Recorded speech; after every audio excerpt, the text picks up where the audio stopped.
Então, boa tarde. Começando aqui oficialmente essa reunião aqui do Grupo de Estudos de Filosofia Chinesa, do GNFIL, Grupo Nacional de Estudantes de Filosofia.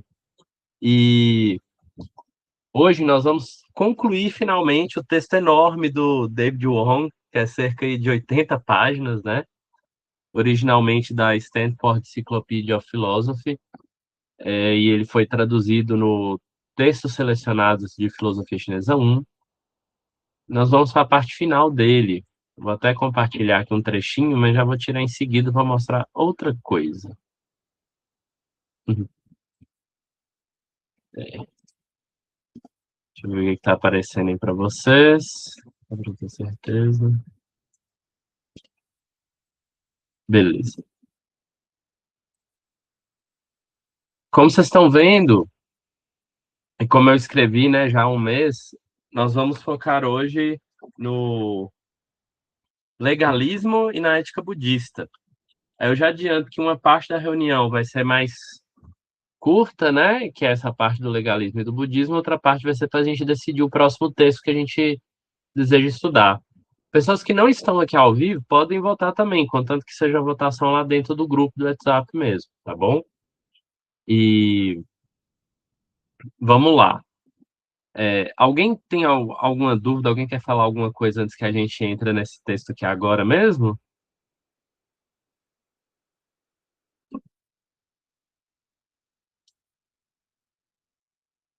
Não? Não, Ok. não tenho não. Tá na segunda parte, a gente vai conversar sobre possíveis próximos textos, tá bom?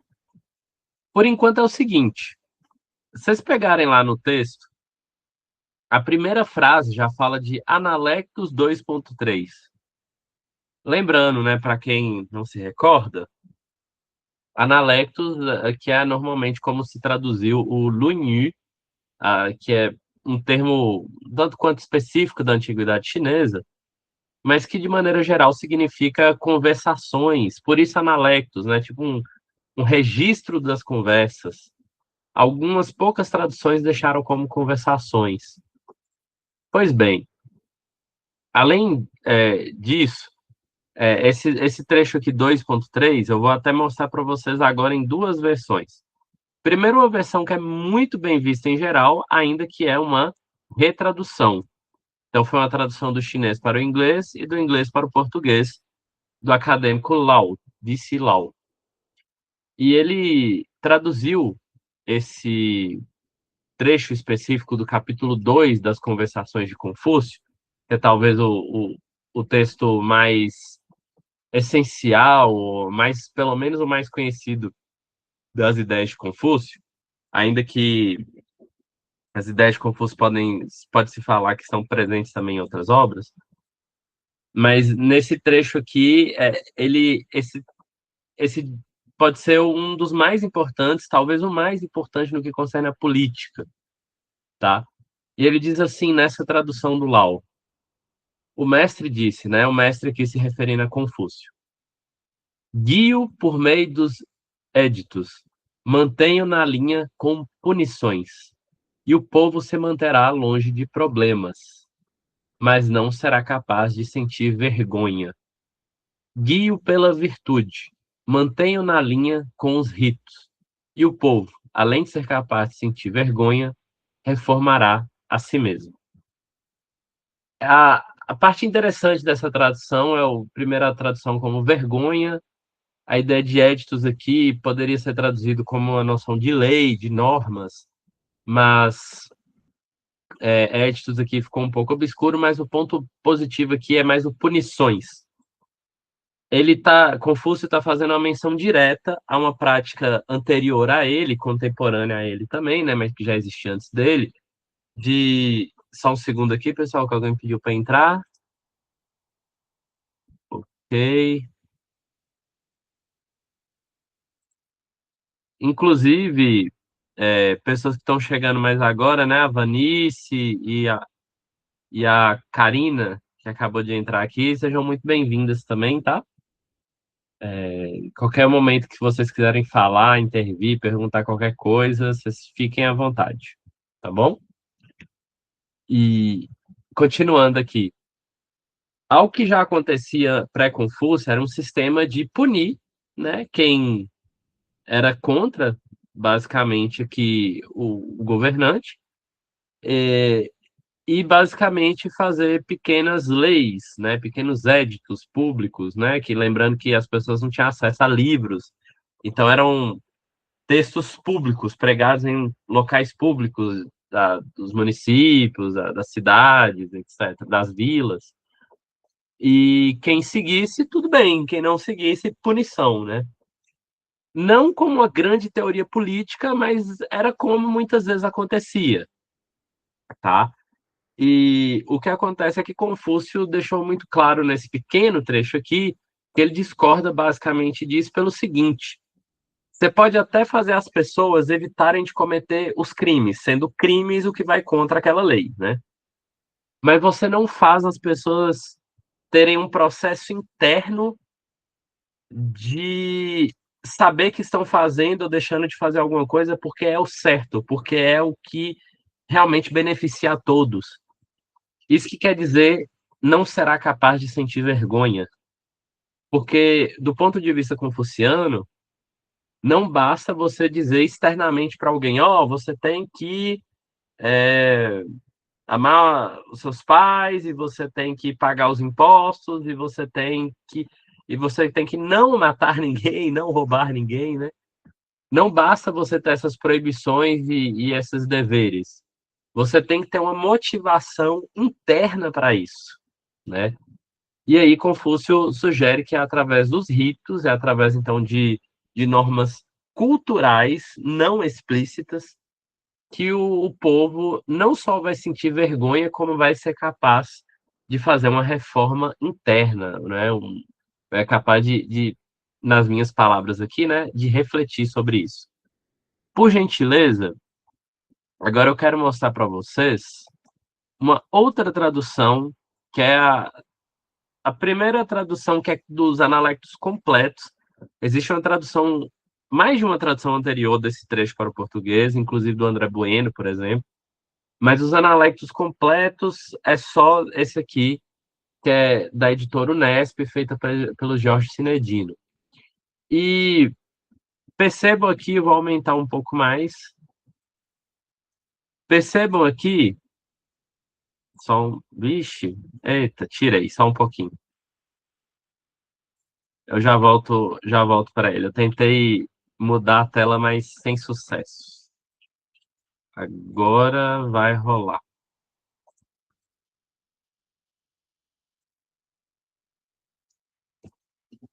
Só um pouquinho.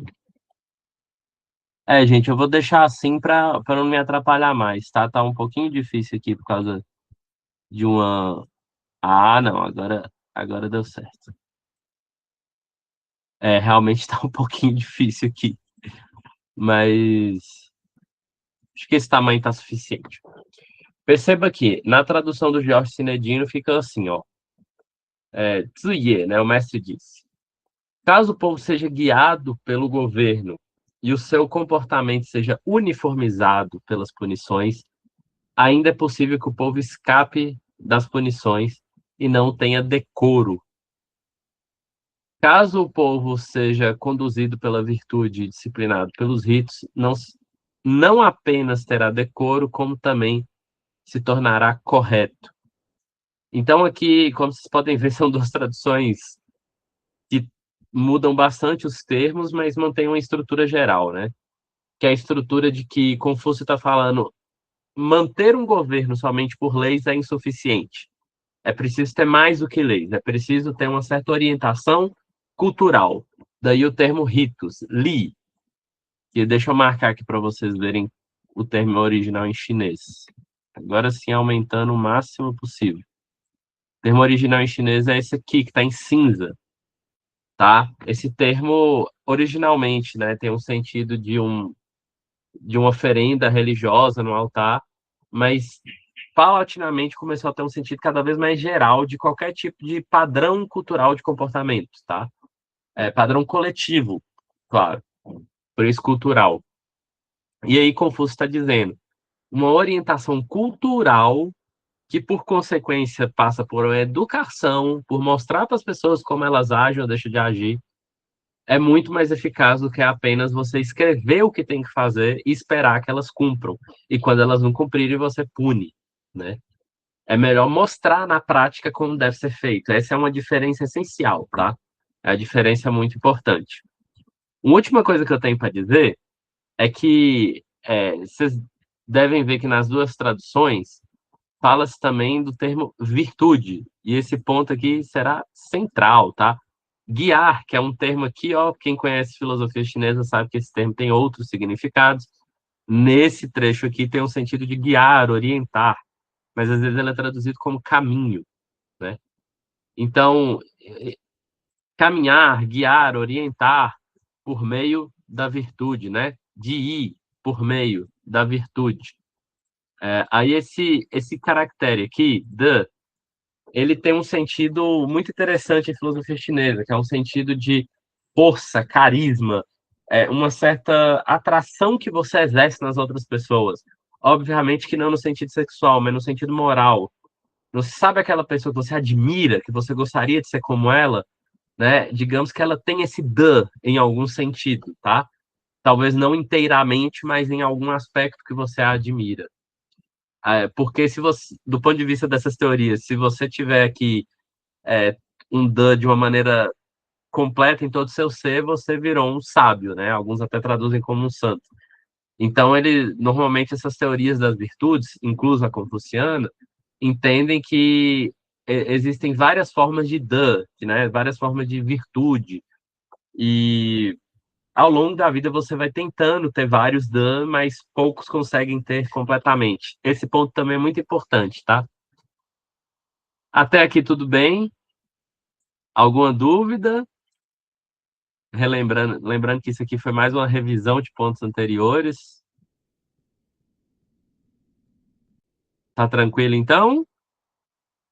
Desculpa, professor, você falou aí, esse dan ele é virtude, é? Aquele outro que a gente estudou na outra aula, que era o gen, ele não era virtude também?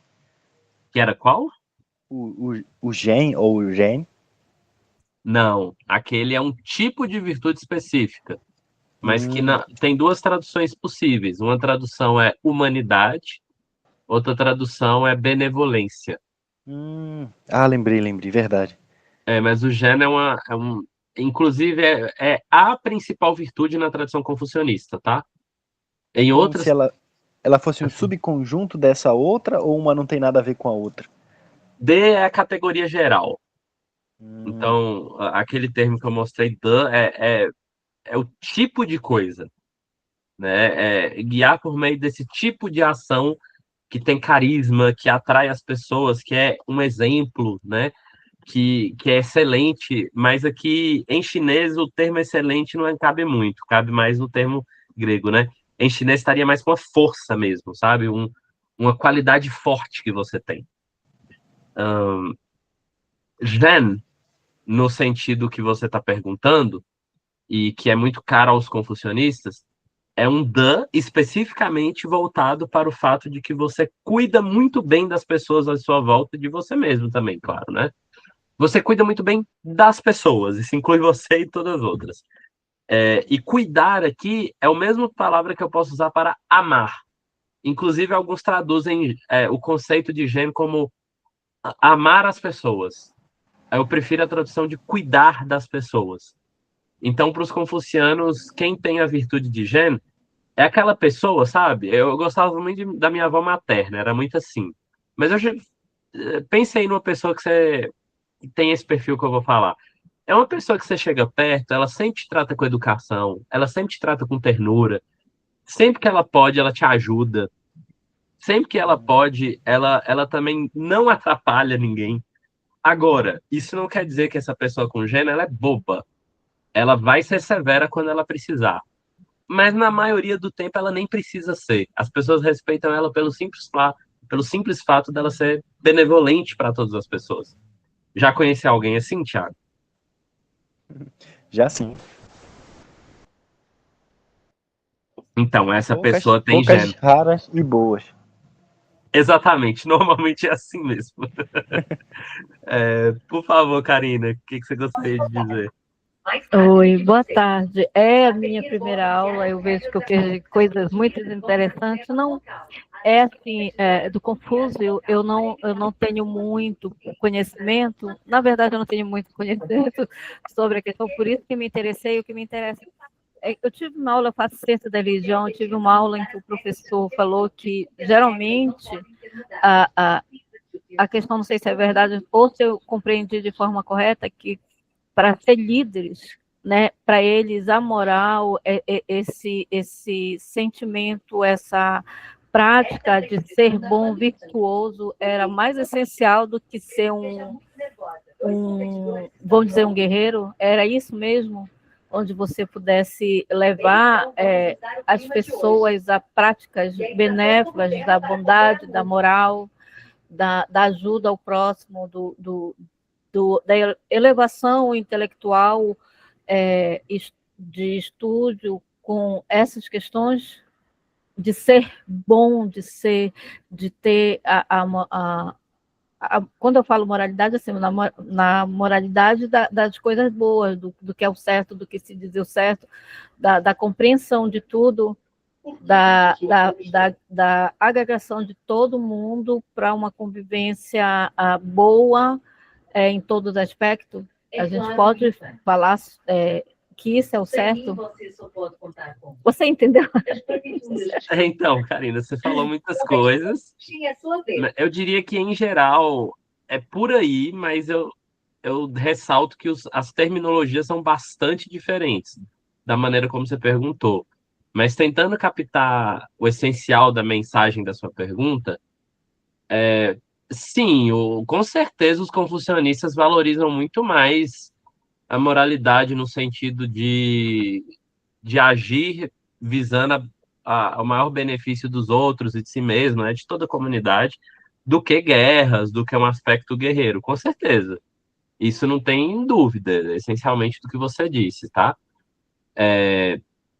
Esse termo que você usou, só que você usou amor ao próximo, é uma terminologia muito cristã.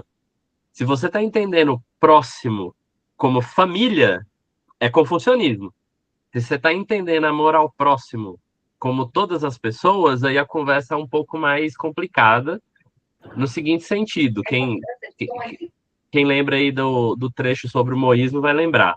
Os confucionistas são a favor de você amar e cuidar de maneira prática de todas as pessoas possíveis e imagináveis, inclusive abstratamente de todas que existem, né? Mas o método confuciano é de que você primeiro cuida dos seus próximos, literalmente. Próximo Literalmente. aqui não tem duplo sentido. Próximo é sua família, seus amigos. Uhum. Foi uma pergunta que eu fiz justamente para o professor a respeito disso, porque o que eu li muito superficialmente era justamente isso, essa questão, né? Que ele disse, uma coisa dúbia de se entender. Eu não achei muito assim. Para mim, ele falava muito do próximo dele de sangue, o próximo do convívio pessoal dele. Aí o professor quis dizer, não, é o próximo todo, por exemplo, próximo da comunidade. Aí eu fiquei assim, meio que...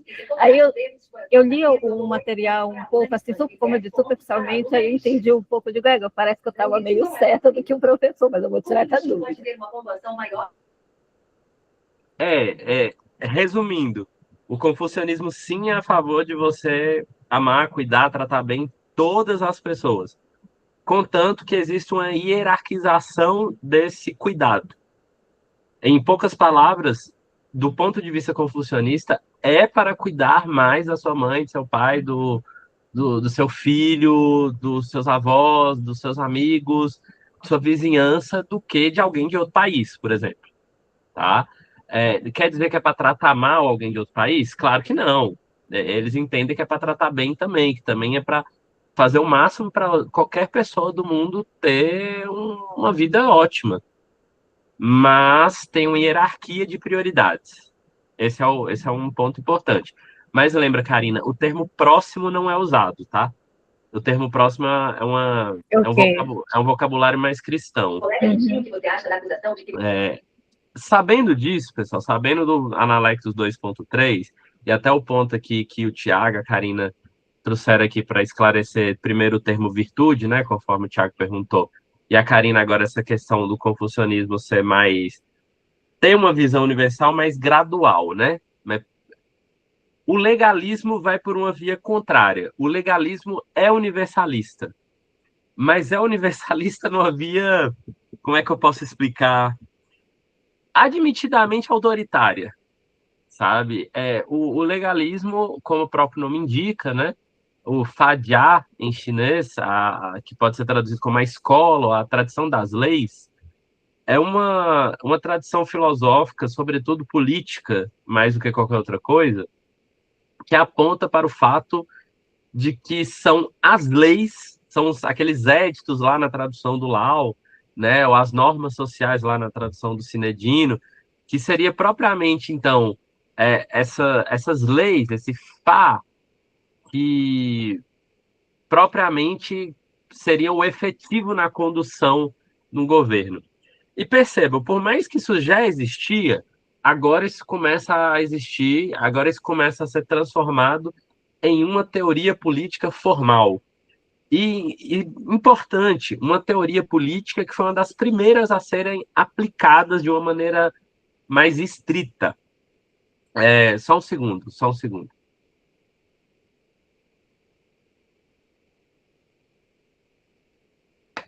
No seguinte sentido, não apenas tem a noção de seguir uma lei e ser punido quem não seguir a lei, como começou a ter um conceito que vai aparecer lá no segundo, terceiro parágrafo desse trecho aqui, que é o conceito de dois cabos, né?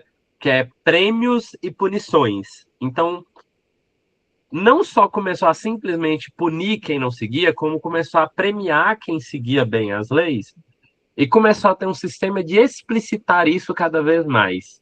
O legalismo, começando com um autor que não é mencionado aqui nesse texto, chamado Shan Yang, ele começa a justamente criar um sistema cada vez mais explícito, perceba só a diferença com os analectos de Confúcio, cada vez mais explícito de normas, e dizendo quem segue as normas será premiado, quem não segue será castigado.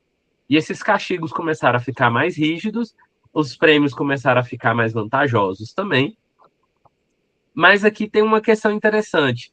Não é que a lei está acima de tudo e de todos, não. Porque alguém formula a lei, certo? Um ser humano é que formula a lei. No caso, será um governante. O governante é que pelo menos vai dar o aval se uma lei pode existir ou não. Então, o governante é quem decide as leis. Mas, nessa própria teoria política, não é sábio, não é inteligente que um governante vá contra as próprias leis. Então, acaba que o governante fica atrelado ao sistema de leis que ele mesmo criou para poder punir ou premiar as outras pessoas de uma maneira que faça sentido para todo mundo e que continue claro para todo mundo. Isso é um ponto muito importante de se perceber. Os legalistas estão basicamente falando o seguinte: olha, quando a gente coloca uma lei escrita aqui e fala se você segue, você é premiado, se você não segue, você será punido, você tem uma norma clara, você tem uma referência clara do que fazer. Se alguém tenta fazer que nem os confucianos, segue os ritos. E se eu não entender bem os ritos? E se ninguém me explicar direito os ritos? E se mesmo fazendo os ritos eu não sentir vergonha? Eles começam a fazer uma série de questionamentos e basicamente tentam mostrar que o modelo confuciano é falho porque é muito aberto, porque é muito amplo. E começa a pautar uma política cada vez referenciada em valores de objetividade, clareza, e, como eu já disse, os famosos dois cabos, prêmios e punições. Tá? Como vocês podem ver, o essencial do legalismo é razoavelmente fácil de entender. Não tem grandes questões a serem entendidas no básico, nas premissas mais essenciais. O que tem de mais interessante a ser entendido são algumas nuances de como isso foi aplicado, tá? Vamos lá para alguns pontos específicos, né?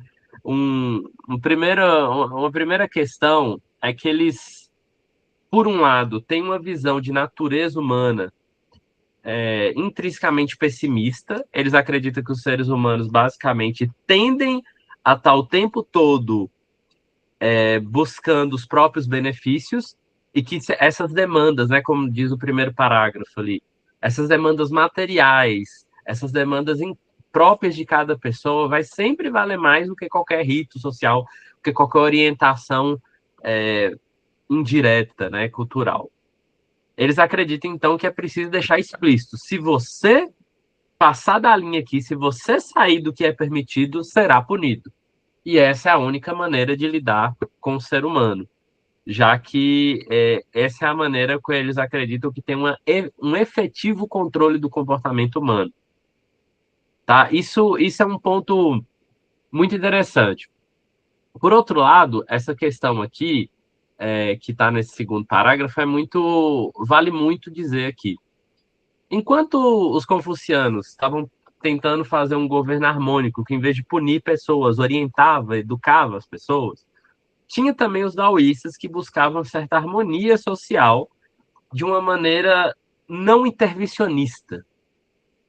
Curiosamente, se os legalistas, por um lado, criticam fortemente os confucianos, a um tal ponto que, quando os legalistas conseguiram tomar o poder, chegaram a queimar tanto livros quanto matar confucianos também. Por outro lado, os legalistas também gostavam muito dos daoístas de maneira ampla aqui, mas, conforme o texto, eu concordo, mais estritamente o Dao De Jing, mais estritamente o autor Lao Tzu, que apresentava algumas formas de entender a política, entender o mundo, que atraiu muito alguns dos legalistas, especialmente o Han Feizi, que foi o primeiro comentarista do Lao Tzu, né? E um dos aspectos é o seguinte: o Lao Tzu deixava claro que o melhor rei, o melhor monarca, o melhor governante é aquele que não precisa intervir, não precisa fazer nada. As coisas acontecem naturalmente. O governante, ele não precisa, aliás, é o contrário, o povo não precisa do governante. O governante não precisa fazer nada para o povo viver feliz. E uma interpretação legalista disso é que, justamente deixando as leis ali explícitas, todo mundo vai saber o que fazer, não precisa o governante ir lá intervir diretamente. Colocando leis, tudo flui. Essa é uma primeira interpretação um tanto peculiar dos legalistas, como vocês podem perceber. Obviamente que outros seguidores do Lao Tzu e do Dao De Jing não aderiram a essa interpretação. Outra interpretação interessante que não está explícita no texto é a questão da face, né? Os daoístas diziam que o rei não deveria expressar muito as suas próprias vontades, inclusive nem mesmo corporalmente, facialmente. Os legalistas pegaram isso e interpretaram no sentido de que o rei, o governante, não deveria expressar as suas próprias vontades. Sabe por quê? Porque assim ele evitaria dois problemas de uma vez só. Um problema, os puxa-sacos, as pessoas que iriam buscar bajular esse governante, fingindo que concordavam com as suas vontades ou que queriam satisfazer suas vontades, e buscavam também cortar um problema das pessoas que iriam atacar justamente aquilo que o governante mais gosta, aquilo que o governante mais preza. Então, se o governante não falasse para ninguém quais eram os seus objetivos, quais eram as suas reais vontades, não tem como lidar. Como é que você lida com um problema que você não sabe qual é? Como você pode destruir alguém que você não sabe o que ela defende, o que ela não defende, o que ela deseja para o próximo ano, para daqui a 10 anos? Então, sendo obscuro, tanto para com seus inimigos, quanto para com seus ministros, quanto para sua rede ali de governo, os legalistas acreditavam que assim o monarca se defendia de todos de uma vez só, evitando tanto golpes internos quanto externos, tá? E um dos últimos pontos que eu vou colocar aqui, né, é que os legalistas realmente batiam muito na questão da virtude. Eles batiam realmente nessa questão de que as virtudes elas seriam, então, insuficientes para o governo. No seguinte sentido, e aí eu quero ver quem aí, estudante de filosofia, me fala quem que se parece muito Só que um autor bem póstumo lá da Europa que falou um negócio muito parecido. Olha só. Para os legalistas, especialmente o Han Feitz, que é mencionado aqui no texto, né? Se o governante é muito virtuoso, mesmo assim o seu governo pode cair. E os próprios legalistas, o Han Feitz, no caso, mencionam casos de reis muito virtuosos e que, no entanto, tiveram crises no seu governo e até puderam até perder o governo. Então, os legalistas argumentam, com base na história, não adianta você ser virtuoso ou deixar de ser virtuoso, não é isso que faz um governo funcionar. E o que faz funcionar, então? Leis muito explícitas, objetivas, sendo premiadas por quem segue, punidas para quem não segue, e o governante deve ter certas técnicas de governo, como essa técnica de não transparecer em nenhum momento as suas vontades, os seus objetivos, e muitas outras, né? E aí, pessoal, quem é estudante de filosofia, quem é o autor europeu que a gente já pode dizer que está ali no início da modernidade, que fala uma coisa muito parecida, que tem uma proposta de governo muito parecida? Alguém lembra aí? Ninguém? Ninguém está recordando de que eu estou falando? Ninguém quer nem chutar?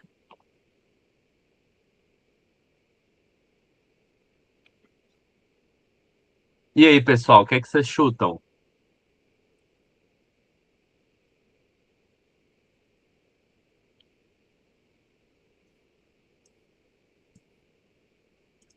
Exatamente, Miquel. Maquiavel.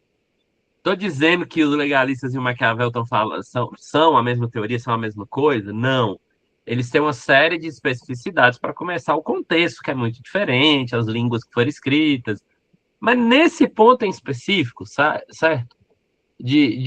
O que foi chamado modernamente de uma real política, né? Até mais contemporaneamente, né? De uma política real, de uma política que não está se pautando por ideais, mas pelo que faz dar certo, do que é efetivo ou não é efetivo. Com certeza é Maquiavel e Han Feitzi em especial, mas todos os outros legalistas também, têm muito em comum. Muito bem, Miquel. Inclusive, tem texto já, sobretudo em inglês, tá? Fazendo essa comparação para quem quiser. Pessoal, como eu já disse, é relativamente simples aqui a parte dos legalistas, pelo menos nesse texto, tá? Alguém tem mais algum comentário que gostaria de dizer? Porque basicamente a crítica às virtudes como insuficiente para estabelecer um bom governo, ou sequer manter um governo, era o último ponto aqui desse texto mesmo, né? Que basicamente os legalistas estão, especialmente o Humphrey, estão dizendo virtude não é suficiente. Você pode até tê-las, mas tê-las não vai fazer você estar ou não no governo e muito menos fazer funcioná-lo, né? Então, tem inclusive muitas consequências disso, mas o essencial é isso, tá? Só vou dizer uma consequência.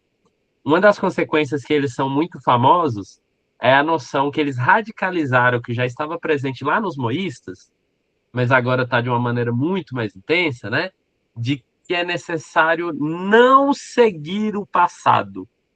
É necessário justamente inventar novas formas de governo, inventar novas técnicas, novos métodos, e não ficar preso num passado só porque é do passado, a não ser que esteja funcionando, tá? Mas a noção de que tem até um texto muito legal do André Bueno que ele fala de abolir o passado, né? Como uma essência ali do que os legalistas estavam afirmando, sintetiza muito bem isso que eu estou dizendo. Então, basicamente, desse texto aqui dos legalistas é só isso. Quem quiser, tem muito mais coisa lá no texto da Anne Chang, tem muito mais coisa lá no texto do Brian Van Orden sobre os legalistas. Alguém tem mais algum ponto aqui a perguntar, acrescentar sobre legalistas? Senão a gente vai mudar abruptamente de assunto, tá bom? Eu acho que eu tenho uma pergunta. Por favor. Certo, assim, eu até anotei algumas coisas aqui para não confundir, não bagunçar. Resumindo, antes de eu tentar formular melhor a pergunta, então os legalistas ganharam o debate? eles deram um ponto final na questão, porque me parece muito, por exemplo, o Confúcio ele parte de um pressuposto de que as pessoas têm ou deveriam ter a mesma visão moral, as mesmas vontades, os mesmos valores, porque todo mundo vai querer seguir o que é bom para todo mundo. Então, ele meio que depende disso. E o que o Confúcio fala sobre as pessoas que, vamos dizer, pressupondo que elas existem, pessoas que não querem o bem social, pelo contrário. Nesse sentido, então, os legalistas eles já passam na frente, né? Porque eu não sei onde foi que eu vi isso, que vamos dizer, o Confúcio tenta criar aquelas regras morais, né, ética, que vai restringir o comportamento das pessoas. Então, elas vão, ao mesmo tempo que elas querem ser alguém bom, ético, seguir os valores e tal, elas também são um pouco presas pela moral e pelos costumes, pelos rituais, etc. Nesse sentido, então, o confucionismo também tem um pouco essa pegada de impor limites, né? Não tanto quanto os legalistas. A minha pergunta, deixa eu tentar reformular. Ela é assim: o confucionismo, então, ele acabou sendo substituído pelos legalistas à medida que eles focaram mais nessa parte. E deixa eu falar mais última coisa. Qual a resposta do Confúcio sobre isso? Ele não tem uma resposta para o legalismo ou fim de debate? Vamos lá. Os legalistas, eles são póstumos a Confúcio, né? Eles são, inclusive, uma tradição filosófica, política, realizada em reação ao confucionismo, pelo menos em alguns aspectos, tá? Não todos. Tiveram outras questões mais práticas, né? De simplesmente ganhar guerras aí envolvidas no assunto. Mas a grande questão é que nos estados combatentes, a gente está falando ali de mais ou menos século IV a século II antes da Era Comum, né? Aproximadamente, ocorreu que o confucionismo não teve muita adesão nesses primeiros séculos, tá? Isso é um ponto muito importante de se lembrar. O daoísmo teve uma certa adesão intelectual, mas a adesão política foi cada vez mais legalista. E, em especial, o estado de Qin, né, que ficava ao leste, vou até ver se eu mostro aqui para vocês. Microsoft Edge. Tá. Vou compartilhar aí para vocês o mapa para vocês terem uma noção. Olha o Qin aí que fica ao oeste, tá? Esse é o estado que tá mais ou menos em rosa, laranja aqui, e está bem grande. Porque a gente está nesse mapa aí de uma época do fim, já está bem no final dos estados combatentes. Algumas pessoas até colocam que aí já até a dinastia Zhou já acabou. E dependendo aí do historiador. E os Qin já estavam dominando. E dominando como? Por meio de políticas internas legalistas e de políticas de guerra externas, em grande medida também amparada pelo legalismo. Então, tanto internamente quanto externamente tinham as questões. Só para dar um exemplo, eles tinham uma política bastante cruel, assim, eles forçavam os camponeses a ir para a guerra e premiava quem trouxesse mais provas, mais evidências de que ganharam o combate, né? De que conseguiram tomar, seja cabeça, seja propriamente alguém viu lá que eles tiveram sucesso em tomar um território, qualquer sinal material de que teve sucesso, né? Quando eles tomavam um novo lugar, eles faziam isso com os novos camponeses, iam fazendo isso sucessivamente. Então, o prêmios e punições, que era uma política interna, acabou se misturando com uma certa política externa de guerra. Então, os legalistas, na prática, sobretudo ali na sua versão do estado de Qin, que foi o que mais apostou no legalismo de longe, acabou literalmente ganhando a guerra em termos estratégicos, justamente pela sua política altamente agressiva, né? Então, independente de argumentação, os legalistas ganharam porque o Estado que estava patrocinando eles ganhou a guerra. Mas o Estado que ganhou a guerra ganhou em grande medida por causa das ideias legalistas, por causa das estratégias de guerra e de política legalista. Aí que está o ponto, assim, agora um pouco mais voltando para as ideias. Os confucionistas, por sua vez, tiveram dificuldade por motivos materiais que eu acabei de falar, mas também eles não conseguiam, eles tinham dificuldade em convencer os antigos reis ali desse período. O que os reis no máximo faziam? Às vezes escutava, patrocinava, ajudava aqui ou ali, alguma cidade mais específica entregava algum deles, mas eles tinham dificuldade de ficar por muito tempo e colocando em prática essas ideias deles, tá? Sempre era por pouco tempo, eles eram demitidos, acontecia algum problema grave, e normalmente por algum tipo de perseguição, tá? Justamente porque é muito importante lembrar, Confúcio está criticando ali as punições, mas ele não diz que não é para punir, não. Então, já começando a responder, a visão confuciana não é uma visão ingênua de que basta você educar as pessoas e está tudo certo. Os confucianos entendem, desde a sua origem, assim, no sentido como foi sistematizado por Confúcio, eu diria até que antes mesmo de Confúcio já tem uma percepção de que o melhor é educar as pessoas. Mas e quando, né, Tiago, tem alguém que não quer ser educado, ou que mesmo educado ele vai contra aquela educação e chega até a cometer crimes que causam malefícios para todos? Aí sim, punição. Aí não tem jeito, tá? E aí, esse é o grande ponto. O confucionismo tem essa visão mais equilibrada, mas não conseguiu convencer o suficiente, talvez por o fato de que eram estados combatentes, né? Eram estados de guerras constantes, e o legalismo oferecia uma opção mais agressiva, que parecia mais apta à vitória e acabou se mostrando mais apta à vitória mesmo, né? A grande questão, me acompanha aqui nesse mapa, a grande questão é dinastia Han. Olha só, imagens. Então, olha nesse mapa aqui, acho que ficou pequeno, né? Infelizmente. Esse mapa aqui à direita está mostrando os estados combatentes. Olha só. Mas quando finalmente teve a dinastia Han, foi o seguinte. A dinastia Qin primeiro, né? Deixa eu até mostrar isso. Dinastia Qin e Han. Deixa eu ver se eu acho um mapa interessante nesse sentido. Acho que eu encontrei. Ah, mas tá muito pequenininho. Hum... só para você ter uma noção aqui, Thiago, não sei se está muito pequenininho, o Império Qin conseguiu unificar aqueles estados que estavam em guerra. O grande problema é que o Império Qin continuou controlando, mesmo após a unificação, a ferro e fogo. Há um tempo que começou a ter mais punição do que prêmio. Isso teve um lado que teve um impacto cultural que dura até hoje, tá? A língua chinesa foi unificada, sobretudo no que concerne a escrita, tá?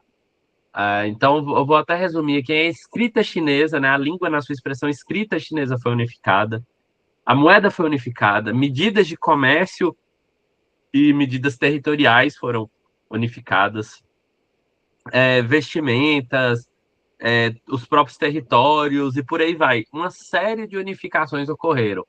E quem era contra, corta ele a cabeça, né?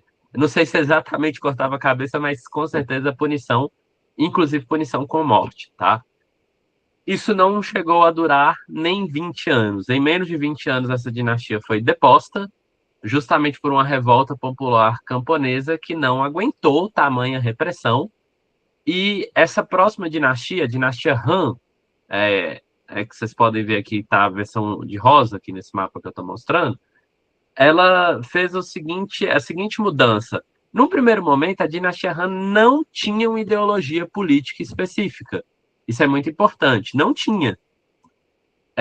Aos poucos, ao longo dos seus 50 a 100 primeiros anos, é que justamente nas dificuldades ali de governar, a dinastia Han começa a cada vez mais fazer duas coisas. Por um lado, começa a seguir uma prática legalista ainda no que concerne a prêmios e punições, em outras coisas que a versão legalista se mostrou eficiente em termos de administração, mas no que constava num governo em geral de satisfação da população, cada vez mais os confucianos voltaram a ascender, voltaram a se multiplicar depois de passar um tempo sendo perseguidos, né? E um deles, em especial, o Dong Zhongshu, ele pôde, se eu não estou errando a pronúncia, é isso mesmo, o Dong, ele procurou o rei, conseguiu convencer o rei da época, que estava ali, se eu não me engano, foi o primeiro ou segundo da dinastia Han, a se tornar confuciano.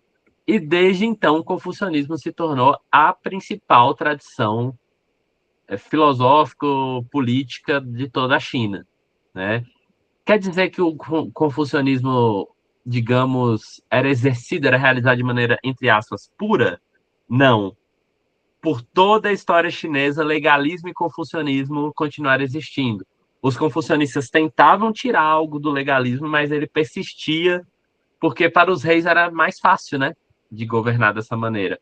Mesmo que os confucianos muitas vezes discordavam explicitamente dessas práticas, tá? Mas, então, na prática, no vamos ver mesmo, no concreto, Tiago, tanto na antiguidade, quando estava começando a formular uma teoria política confuciana para além de textos que eram reproduzidos culturalmente, a partir de textos mais, então, reflexivos, já começou uma noção de que punição é necessário, mas vamos tentar educar as pessoas antes de puni-las, pelo menos, né?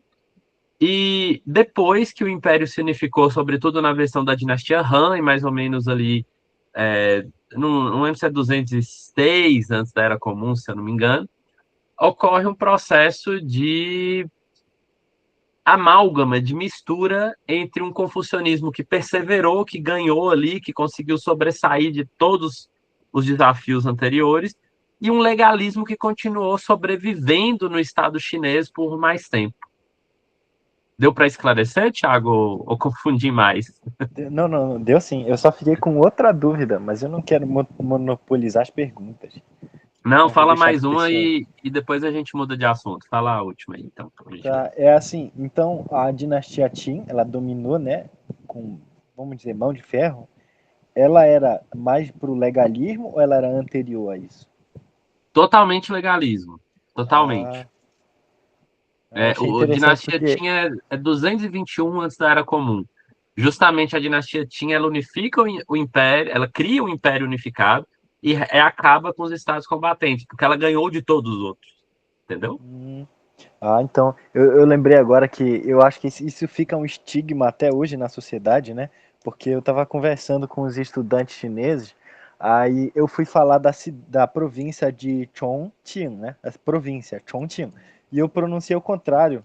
Eu falei Qingchong, e aí Qingchong é uma ofensa muito grande, é como se fosse um verme da dinastia Qin, ou um pobre, que é Tiong. Aí foram me explicar que não, porque a dinastia Qin matou muita gente, massacrou e ninguém gosta dela aqui na China. Foi isso Dizendo a mesmo, verdade. ela é símbolo de autoritarismo. Isso. Falou dinastia Qin, por um lado, é símbolo de autoritarismo, por outro lado, é símbolo de unificação. E uma coisa está literalmente ligada à outra, tá? Ele foi Certo. unificado por meio de autoritarismo. E a população não gostou, derrubou o governo, tá? Eu termino aqui, inclusive, com a frase do Xunzi, tá? Que você sabe que é um autor que eu me dedico muito e que, curiosamente, pessoal, foi professor do Han Feizi, tá? Desse autor que nós acabamos de ver uns comentários sobre ele, né? O Han Feizi ali já estava escrevendo coisas, já era um aluno prodígio ali do Xunzi, né? E ele já estava defendendo essas ideias que, inclusive, o Xunzi já conhecia por outros autores mais antigos, como Shan Yang, entre outros. E o Xunzi vendo ali o legalismo cada vez crescendo, né? Lembrando que o Xunzi atravessou todo o final, todo o último século dos estados combatentes. Então, o Xunzi falou o seguinte, né? Não são leis que criam os humanos, são os humanos que criam as leis. Essa frase é literal. Daí para frente eu não vou saber reproduzir exatamente, mas é algo nesse sentido. Portanto, você tem que cuidar justamente de como os humanos são. Por isso a importância, novamente, da virtude para os confucionistas. Não adianta uma pessoa que não é virtuosa, uma pessoa que não é preparada suficientemente, moralmente, tecnicamente, tentar produzir uma lei que não vai dar certo. Nem mesmo seguir vai dar muito certo. Então, é muito melhor preparar, educar as pessoas do que somente impor leis, né? Esse é um dos grandes pontos que os confucionistas tentaram contra-argumentar. Mas agora sim eu vou seguir aqui. Como eu disse, que a gente já ficou muito tempo aqui no legalismo, né? Antes de começar a ética budista, né, tem uma questão muito relevante aqui, que é até comentado nesses primeiros parágrafos pelo David Wong, que é a questão de que, de certa maneira, né, o budismo se apropriou, ou pelo menos era familiar, algumas ideias, tá? Alguns aspectos éticos que já existiam na China anteriormente. E aí eu quero mostrar uma coisa para vocês, que é esse texto aqui. Eu só vou mencionar ele muito brevemente, tá? No máximo 5 minutos, talvez menos. Esse texto, como o próprio nome diz aqui, foca no Xunzi, mas ele tem mais a metade dele é explicando o seguinte conceito: terapia do desejo, né? Essa terapia do desejo, para esse autor, na verdade é um ponto conhecido assim que nós podemos abranger para toda filosofia chinesa antiga, ou para quase toda, porque como vocês viram, o legalismo não está muito afim de fazer terapia nenhuma, não. Mas tirando o legalismo e tirando a escola dos nomes, todos os outros, tá? Guardado alguma rara exceção, todos os outros filósofos e filósofas estão pensando sempre em como lidar com a grande questão do desejo. Yu, em chinês. Então, como é que lida com desejo na seguinte percepção, no seguinte raciocínio? Os humanos têm vários desejos, mas os recursos nem sempre são tão possíveis de ser acessados por eles, nem sempre estão tão disponíveis para todas essas pessoas. Mesmo que estão disponíveis para todas as pessoas, não estão disponíveis ao mesmo tempo, não estão disponíveis de uma maneira satisfatória para todas. Então, como lidar com o fato de que o ser humano deseja mais do que pode ter e deseja de uma maneira conflituosa em relação aos desejos dos outros seres humanos? Isso é um ponto muito importante e estava presente em toda a filosofia chinesa anterior ao budismo, tá? Então, muito antes de qualquer chinês ter qualquer contato com o budismo, na China antiga já tinha muito forte essa questão dos desejos. Tendo isso em vista, se quiser perguntar alguma coisa, é hora de perguntar, porque senão nós vamos avançar para coisas bem específicas aqui, pessoal. Coisas realmente bem específicas.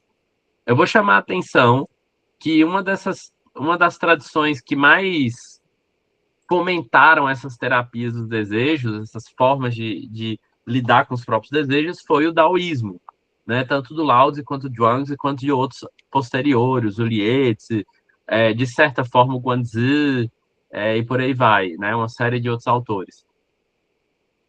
E não à toa, quando o budismo chega na China, o vocabulário budista foi basicamente uma cópia e uma alteração do sentido de termos pré-existentes daoístas, tá? Tem vários exemplos, desde o próprio Dao, a exemplo do termo Fá, né? E esse Dao como orientação aqui, o Fá como uma lei, que o budismo começa a usar Fá no sentido de Dharma, como a lei cósmica, né? A lei no sentido metafísico do mundo, né? Então, o budismo começa a se apropriar de termos nativos, sobretudo daoístas, mas não apenas, tá? E começa a realmente cada vez mais se achinesar, tá? Mas antes de eu falar desse achinesamento, eu queria perguntar para vocês que estão aqui online agora. Vocês conhecem as ideias básicas do budismo? Vocês já tiveram contato? Me fala aí no chat, aí eu vou pedir para cada um mesmo de vocês, o Tiago, a Karina, o Miqueias, o Antônio, a Vanice, me responda aí, por gentileza. Você já tem familiaridade com o budismo ou seria bom fazer um resuminho aqui de 5 minutos para familiarizar a todos?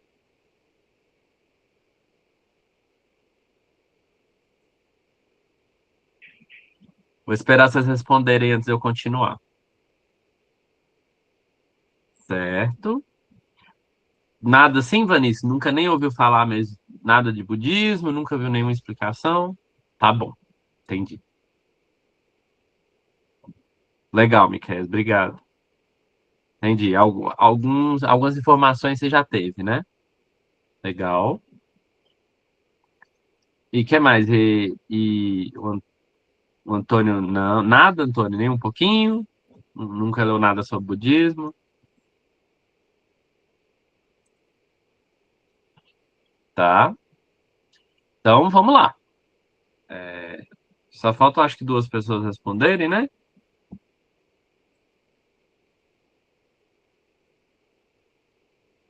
Legal. O Thiago já teve alguma aproximação, né, Thiago? Não sei o quanto, mas você já está mostrando aqui que até conhece o termo para budismo em chinês, né? Que é esse termo aqui, pessoal, que o Thiago colocou. Tá? Bacana. Em chinês mesmo, Fujiao, né? Fujiao, na verdade, é quarto tom, né? Mas, Karina, algum conhecimento também sobre o budismo? Não sei se eu entendi bem, você disse que estuda religiões também, eu não sei se eu ouvi mal. Algum conhecimento sobre budismo, alguma aproximação ao budismo? No sentido teórico mesmo, de estudar sobre? Fala aí, Karina, por gentileza. Enquanto a Karina está respondendo, eu já vou adiantar um ponto aqui, né? Que o próprio autor resumiu bem, então não tem muito o que explicar, mas é o seguinte: dentro do budismo em geral, tá? Da sua origem, pelo menos assim, como é entendida pelo próprio budismo ali na Índia Antiga, e até como tem muito documento mostrando também, não se tem muita dúvida sobre isso, inclusive. É uma das religiões mais bem documentadas nesse sentido, que inclusive ajudou a documentar outras. O budismo tem, para começar, um código de ética, tá? Um código de ética que pode parecer, no primeiro momento, algo mais formatado, mas que, na verdade, são princípios a serem praticados de diversas maneiras. Agora, para chegar nesse código de ética, primeiro eu vou ter que falar de 4 pontos aqui, chamado as 4 nobres verdades, as 3 características da existência e, por fim, esse código de ética, tá? Aí vamos lá. Vou colocar aqui uma coisa. Vou tentar achar uma imagem para vocês para mostrar em breve. Acho que eu já achei aqui a imagem para mostrar para vocês, tá? Em breve eu vou mostrar. É o seguinte. Primeira coisa que vocês têm que saber. Primeira nobre verdade. Do ponto de vista budista, o mundo é marcado por 3 características. A primeira delas é a transformação constante de todas as coisas. Você pode falar mudança, mutação, como quiser. O grande ponto é entender que nada é fixo. E esse é um ponto radical do budismo. Talvez é a teoria mais radical sobre isso, que existe ainda hoje no mundo. Nada é fixo. Tudo está em constante mutação. Ah, mas eu conheço uma montanha, a própria placa tectônica demora bilhões de anos para mudar. Correto. Algumas coisas demoram mais que outras, mas todas mudam. Ah, mas tem também um mosquito que a vida é de cerca de um dia só, cerca de 24 horas, aproximadamente. Pois é o mesmo caso. Alguns vão durar muito pouco, como a flor, o mosquito. Outros podem durar milhares, milhões, bilhões, trilhões de anos. Mas tudo muda, beleza? Sabendo disso, a segunda marca da existência que está dentro da primeira nova verdade é a ideia de que, assim como tudo muda, isso inclui você mesmo que está me ouvindo. Você não é eterno, você não é fixo, você não durará para sempre. Do ponto de vista budista, não há qualquer coisa que possa ser chamada de alma ou espírito no sentido de ser algo eterno, pelo menos. Pode até existir alguma coisa com esse nome, mas perecerá em algum momento, sabe? Não existe nada que seja eterno do ponto de vista budista. E isso é chamado de não eu. Tá? Esse é um ponto importante. Tem até um comentário específico depois sobre o texto, sobre essa parte, que eu volto daqui a pouco. Então, essa é a segunda marca da existência. Justamente por causa do fato de que nós nos apegamos com certa frequência a esse suposto eu, só que tudo está sempre mudando, a terceira marca da existência é justamente a marca da insatisfação, que alguns traduzem como sofrimento, tá? Então, a nossa existência não só é marcada por constantes mudanças, isso, em segundo lugar, nos inclui, nós estamos o tempo todo mudando, e justamente por essas duas coisas nós sofremos, né? Nós sofremos ao nascer, nós sofremos ao crescer, nós sofremos ao envelhecer, nós sofremos ao morrer. Então, a vida é marcada por tudo isso. Perceba que das 4 9 verdades, essa é só a primeira, tá bom? Porque muitas vezes as pessoas ficam só nessa primeira interpretação e acham, isso é uma grande ideia pessimista, essa é a ideia de que a vida é horrível. Bem, se você parou por aí é porque você não entendeu, porque isso é só o pressuposto e mais nada, tá bom? Isso é só o início da conversa. Aí, entendido esse início da conversa, entendido esse pressuposto, vamos passar para os próximos passos. Já que nós sabemos que tudo muda e que isso nos inclui, só que muitas vezes nós temos um certo apego, um certo desejo nas coisas, sobretudo desejo e apego conosco mesmo, tá? Não é só uma questão com desejos, com coisas materiais apenas. É sobretudo desejos mais abstratos, mais pessoais, sabe? O desejo de ser eu, o desejo de ser belo, o desejo de também de ter coisas, mas o desejo de ser alguém, sabe? Tudo isso é o que marcaria o sofrimento. Então, o que é o sofrimento? É o desejo por ter alguma coisa que você quer, porém não tem e gera sofrimento, ou o desejo de não ter alguma coisa e porém ter, sabe? Como o caso, né, aqui no Brasil, nós temos a escala 6x1, eu não conheço ninguém que quer trabalhar 6 vezes por semana no regime da escala 6x1, e, no entanto, a maioria tem que trabalhar nesse sistema e acaba sofrendo muito. Daí a insatisfação, né? Então, percebam, existe, então, uma fórmula para entender qual é o sofrimento.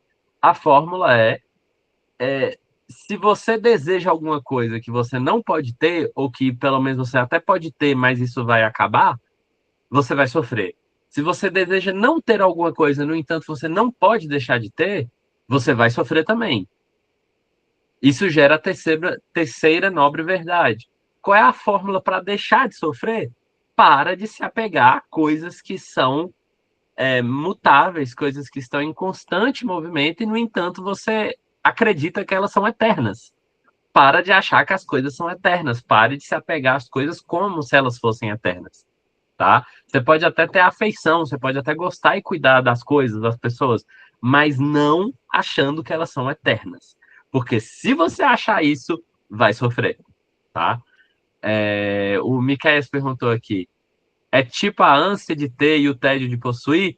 Então, Schopenhauer, né? Que eu imagino que é de onde você está se inspirando para perguntar com essas palavras, estava diretamente inspirado no budismo para colocar esses termos, tá? Diretamente. Ainda que ele tinha outras influências, do próprio Platão, no que a gente conhece, entre aspas, como hinduísmo, né? De ideias bramânicas, vedantas, anteriores ao budismo, mas ele estava bastante influenciado pelo budismo também, tá, Miqueias? Então, sim, tem a ver com a ânsia de ter e o tédio de possuir, mas eu diria que nos termos budistas significaria ter uma ânsia de ter, você pode manter esse ânsia aqui no vocabulário budista, mas seria também uma tanha, uma sede, né? Tanha é um termo em uma língua antiga indiana chamado Pali. Então, é a sede de ter alguma coisa, por um lado, e a aversão a alguma coisa que está próximo ao que você possui, tá? Desde um cheiro desagradável a uma pessoa, a uma condição, a um emprego, etc e tal. Então, percebam, a terceira nobre verdade deixa de se apegar a coisas tal como se elas fossem eternas, começa a entender que tudo está mudando, que aí você se desapega e você poderá finalmente não sofrer e ficar satisfeito, né? E isso nos encaminha para a quarta nobre verdade. Só vou ler uma coisa aqui do Miqueias, né?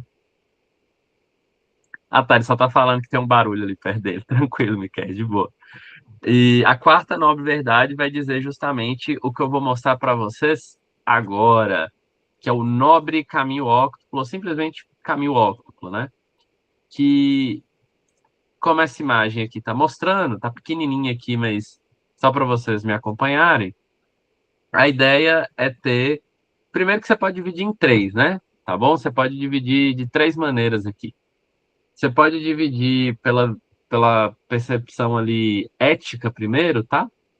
Da fala correta, ação correta e meios de vida correto, tá? Isso é uma primeira parte e essa é basicamente o resumo do Código de Ética Budista. Fale de maneira que não cause sofrimento em você e nas outras pessoas. Haja, né, ação física, corporal, de maneira que não cause sofrimento em você e nas outras pessoas. Isso é um modo de vida de uma maneira mais ampla, né? Mesmo que você não esteja falando ou fazendo algo, mas de uma maneira mais ampla, o seu modo de vida também, tipo, seu emprego, sua estrutura familiar também não deve causar sofrimento aos outros nem a você mesmo, né? Os outros eixos ali são eixos mais abstratos, que eu não vou entrar muito agora, tá bom? Mas são eixos da atenção correta e do esforço correto, da concentração correta, estão ligados a uma percepção de mundo correta, e, por fim, o eixo da sabedoria, que é da visão e do pensamento correto, que é justamente não só uma percepção do mundo, mas como você processa a percepção do mundo. Sabendo disso tudo, eu volto ali para o texto para falar o seguinte. No texto, enfatiza justamente aquele ponto de não se apegar a um eu fixo. E isso é um ponto essencial.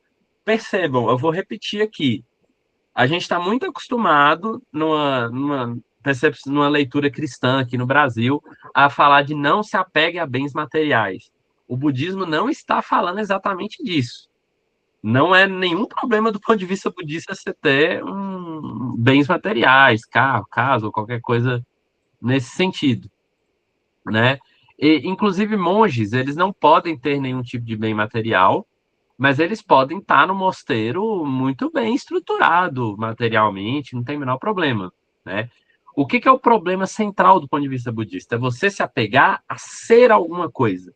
Sabe por quê? Porque você está sempre em mudanças. E isso é um ponto muito importante de se entender aqui. É um ponto muito essencial de se entender. Para de achar que você é eterno, que você sempre vai ser o mesmo, a mesma pessoa. Você está constantemente mudando, tá? E aí, o que tem a ver tudo isso com China?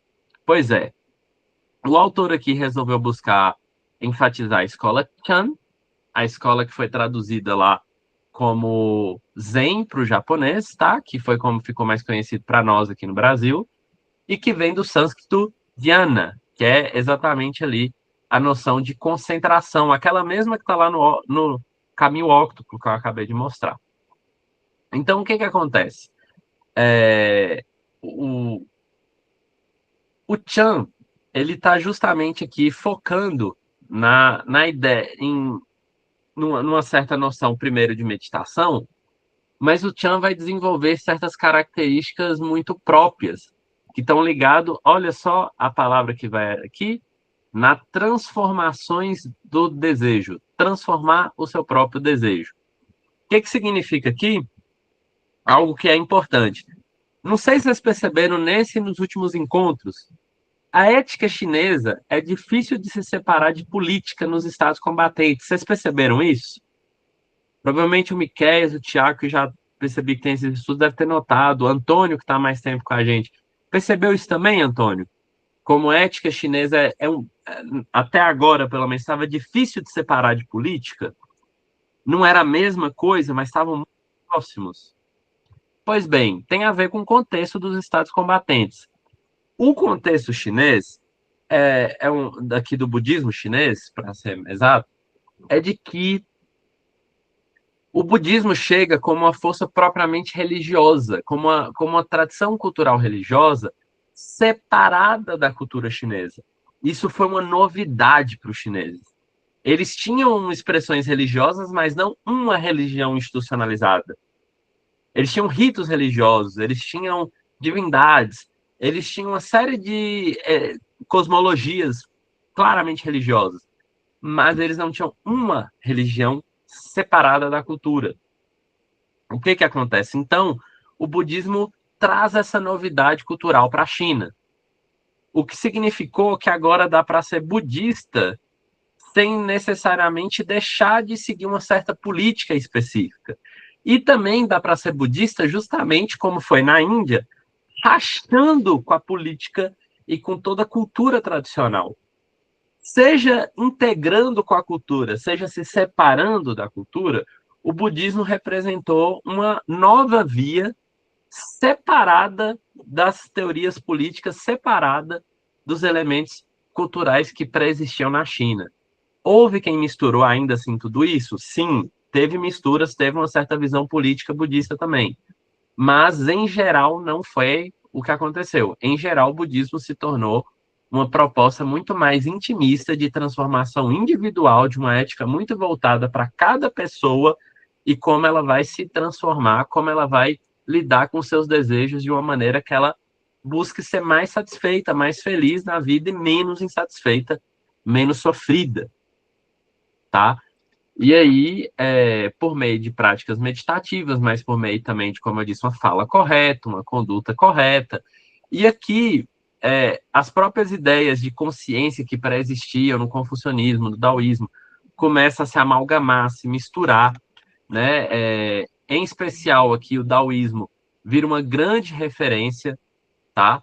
Para o budismo que ali chegou, a um tal ponto, né, que alguns trechos do Zhuangzi, em especial, eles até ficam parecendo que eram coisas budistas, e certas ideias budistas parecem que são daoístas.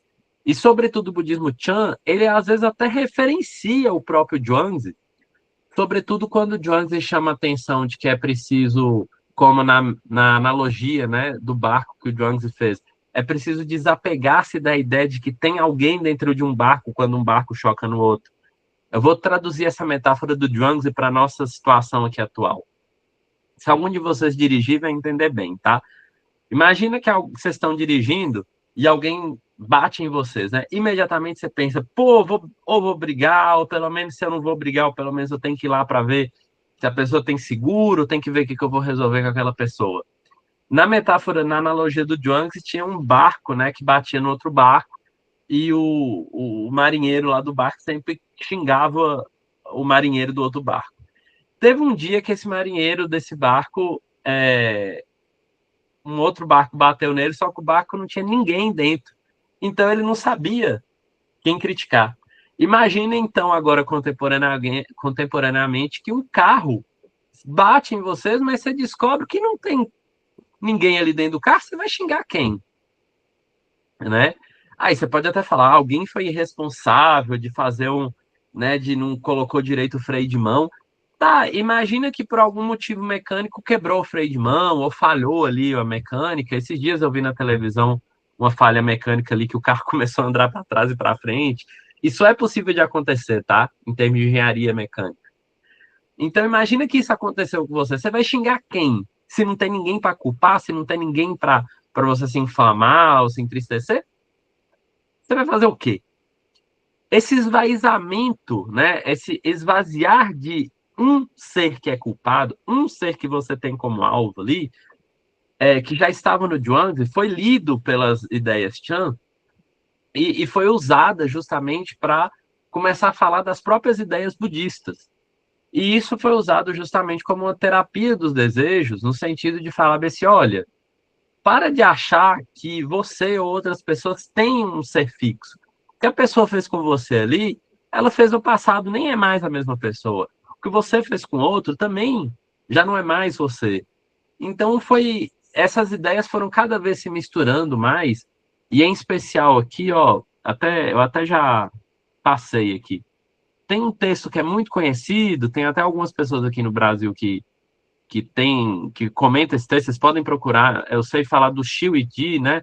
É um conhecido meu, um amigo meu aí dos estudos de filosofia chinesa, que comenta também esse texto do Huainan, né? O Sutra da Plataforma, em que, entre outros, né? Aqui ele está dizendo outros também, como as conversações do Lin Di, ou a transmissão da mente de Huang Po, e tem muitos outros em que ideias tanto daoístas quanto budistas começam a se amalgamar, buscando mostrar como tem caminhos da gente sofrer menos, da gente viver melhor, tá bom?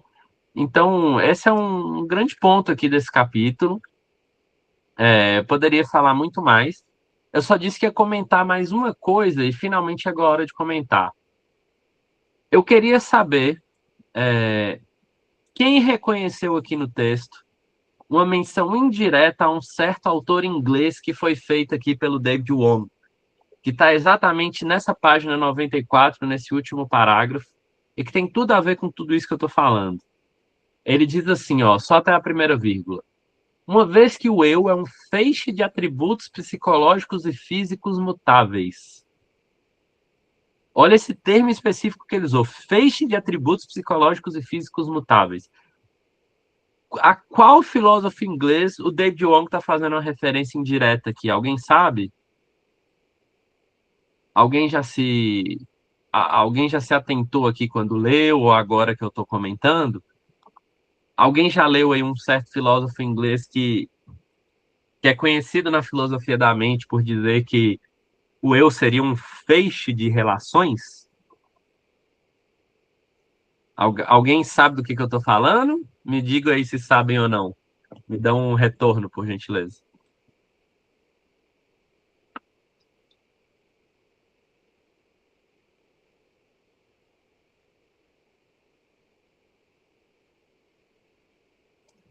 E aí, pessoal, pro sim ou pro não, me dá um retorno aí para saber se vocês estão aí.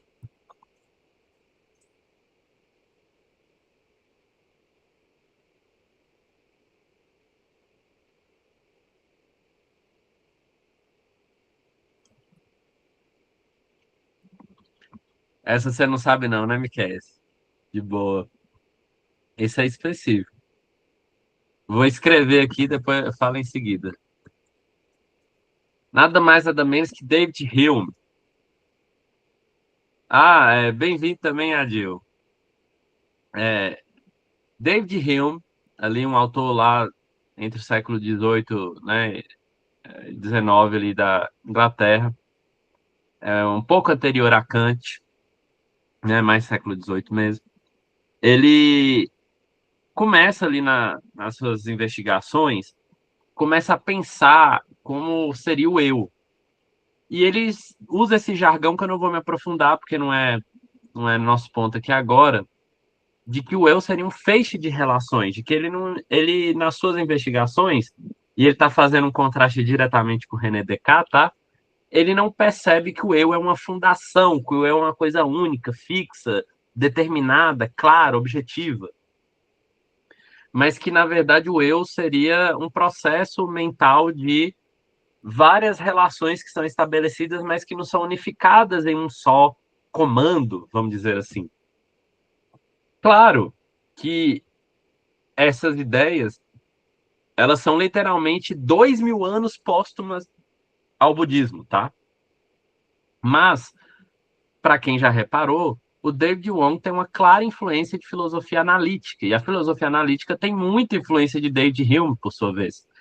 Então, o David Wong está fazendo uma menção indireta aqui ao fato de, já bem conhecido por quem conhece esses estudos comparativos em filosofia da mente, o fato de que a teoria da mente de David Hume se parece muito com a teoria da mente budista nesse aspecto, pelo menos, tá? Nesse aspecto em particular. E o grande ponto aqui é lembrar de que vocês, é isso que eles estão tentando argumentar, Tiago, a Karina, o Miqueias, o Antônio, o Adil e a Vanice, vocês não são entidades fixas, eternas, imutáveis, mas seriam justamente fruto de todo um contexto de relações, de trocas, de trajetórias que estão em constante mutação e que dependem dessas mesmas condições de relações estabelecidas. Isso é muito importante, tá? Porque isso muda toda a nossa concepção de personalidade, muda toda a nossa concepção do que é a mente, tem uma série de consequências, tá? Não estou dizendo que vocês têm que acreditar nisso, estou dizendo que é um ponto que tem sido colocado desde o budismo, passando por autores que são precursores da filosofia analítica, né? Como David Hume. Mesmo que ele mesmo seja um autor simplesmente moderno, né? Tem outros pontos aqui, como o ponto aqui da crítica confucionista, mas que essa será muito rápida. Eu nem vou considerar que eu vou entrar muito profundamente aqui. Porque a grande questão aqui, que é tratada de maneira extremamente rápida, é que os confucionistas atacam a ética budista como sendo uma ética individualista. O que eu vou acrescentar aqui para vocês? Essa crítica poderia ser feita para qualquer ética religiosa, para qualquer ética que está buscando uma salvação, uma redenção, uma realização espiritual própria e específica. O que é normalmente usado como defesa, desde alguns séculos atrás, como hoje, como desde o século XX em especial? Na teoria budista prevalente na China, que é de base mahayana, acredita-se muito no famoso ideal dos bodhisattvas, que é o ideal de que essa realização que é feita através do caminho óctuplo, desculpa a pronúncia, ela só deveria ser realizada plenamente junto com todos os seres, só quando todos os seres que existem, perceba que não falou seres humanos, tá? Todos os seres, humanos, joaninha, répteis, plantas, todos os seres, todos alcançassem a libertação do sofrimento e pudessem todos viver uma vida mais satisfeita, uma vida desapegada dos nós, dos ciclos viciosos que esse mundo aqui acaba nos levando a ter. Esse estado chamado nirvana. Então, esse estado de nirvana, que dependendo da linha budista, se entende que é nessa vida, dependendo da linha budista, se entende que só é plenamente realizada no pós-morte, né? Mas normalmente até a primeira interpretação, tá? É de que nirvana é alcançado nessa vida mesmo. Mas, de qualquer maneira, o voto do Bodhisattva, ele tem essa visão de um extremo altruísmo e percebam, lembrem aí do moísmo, pessoal, uma visão impessoal. Estudando aqui para falar com vocês, eu até me veio a seguinte sacada aqui que eu queria compartilhar com vocês. No início da dinastia, aliás, em toda a dinastia Han, o moísmo foi cada vez caindo mais a um tal ponto que chega a desaparecer ali após a dinastia Han. Né? E já na dinastia Han ele está muito fraco, se é que dá para dizer que realmente existe. Né? Isso é uma questão controversa historicamente. Por outro lado, o budismo ascende. Então, a grande tradição de uma ética impessoal, que era a ética moísta, né? Para quem não se recorda ou para quem não ouviu, a ética moísta basicamente defendia que você deveria amar todas as pessoas, independente de quem são elas, tá? Assim como os moístas vão acabando por um tempo, a ética budista ascende e vai substituindo o moísmo nesse aspecto particular de uma ética mais impessoal. Então, pelo voto do Bodhisattva, essa ética impessoal é elevada à 10ª potência, porque se os moístas estão falando para amar todas as pessoas, a ética do ideal do Bodhisattva está sugerindo que você ame todos os seres, o que levou a comportamentos na China como prática do vegetarianismo, ou práticas que são conhecidas desde a dinastia Tang, pelo menos, ou seja, já tem uns 1.300 anos que ocorrem, de comprar seres, né, sobretudo animais que estão sendo vendidos em mercados e soltar dentro de rios e bosques em mosteiros budistas. Tipo peixes, galinhas, que estão sendo vendidos ali para serem comidos, né, para serem transformados em almoços. Os devotos budistas, normalmente leigos, né, que têm dinheiro, que podem ter dinheiro, eles vão lá e compram e soltam dentro dos mosteiros, onde eles sabem que os animais não serão comidos, né, não serão mortos, nem qualquer outra coisa do gênero. Então, realmente, esse é o último ponto que eu tenho para falar para vocês. De que existiu uma série de críticas, e foram críticas fervorosas. Quem quiser saber mais detalhes, leia lá a História do Pensamento Chinês, da Annie Cheng, da aventura budista na China, né, e das reações confucionistas anti-budistas, e como o budismo respondeu a isso, de certa maneira, tentando mostrar que não era nada daquilo, que não é individualismo, muito pelo contrário, é um extremo altruísmo, né? E, de novo, é aquela velha questão que a Karina perguntou lá no início, né? Ama todos de uma vez só, ou como os confucionistas estão propondo, ame de uma maneira hierarquizada, paulatina, progressiva, né? Amando mais alguns e deixando um cuidado mais geral para outros, mas um cuidado mais especial mais para os próximos.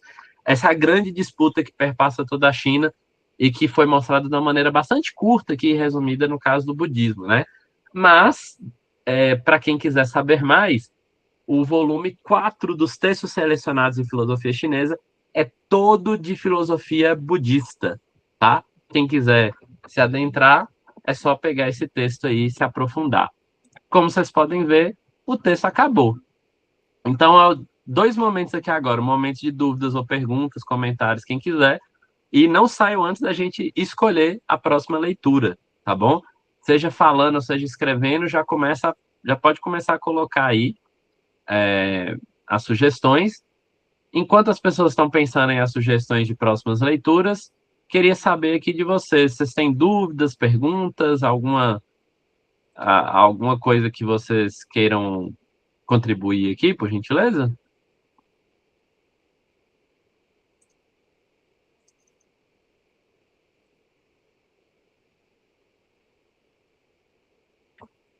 Mas tranquilo, Vanessa, você pode perguntar o que você quiser mesmo assim.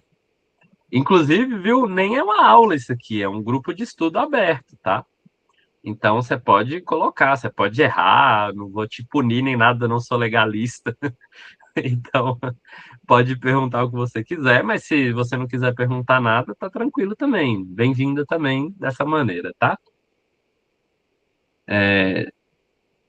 Então, nenhum comentário sobre essas duas tradições que a gente falou, os legalistas e uma ética budista aqui bastante resumida, né?